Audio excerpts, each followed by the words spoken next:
Listen to a conversation between a man and a woman, and answer the following questions. You know, I've always found the idea of sharing household chores to be a bit overrated. I mean, it sounds nice in theory, but in practice, it's often more complicated.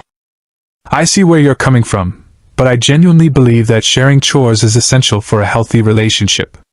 It promotes equality and teamwork.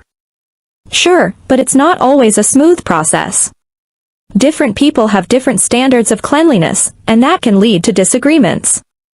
That's true, but it's also an opportunity for open communication. You can both learn to compromise and find a middle ground that works for both. And what about the fact that some people are just naturally better at certain tasks? It's frustrating when one person ends up redoing what the other did. I get your point, but it's a chance to learn from each other. If one person is better at cooking, and the other at cleaning, you can share your skills and improve together. But what if one partner ends up doing more chores because of work schedules or other commitments? It can create resentment. I agree that the workload should be fairly distributed, but that's where understanding and flexibility come in. You can take turns or help out more on certain days. And what about the time it takes? After a long day at work, sometimes you just want to relax, not clean the house. I understand that, but chores can also be an opportunity to spend time together and bond. Plus, having a clean and organized home can actually contribute to your relaxation.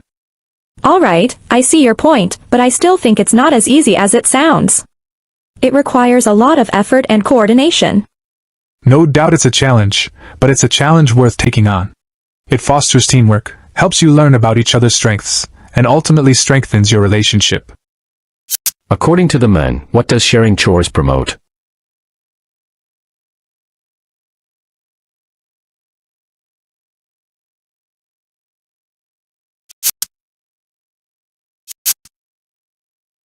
How does the man view the differences in skills when it comes to chores?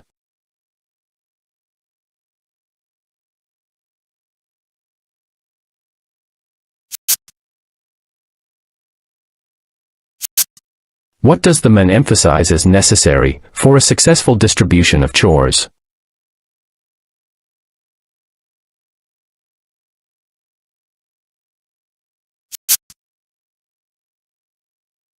You will hear a conversation between two students, Emma and Alex.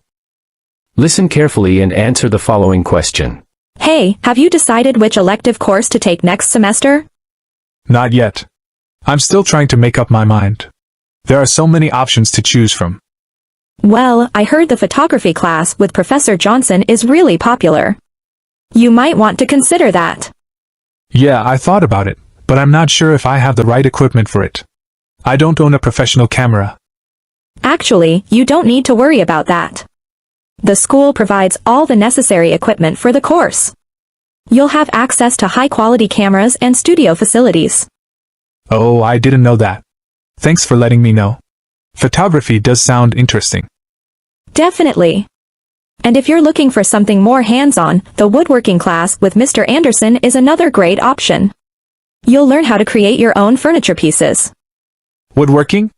That's something I've never tried before. But it does sound like a unique experience. It is. Furthermore, the class size is usually small, so you'll get a lot of personalized instruction. That's a good point. I'll definitely keep that in mind. Thanks for the suggestions, Emma. What is the conversation mainly about?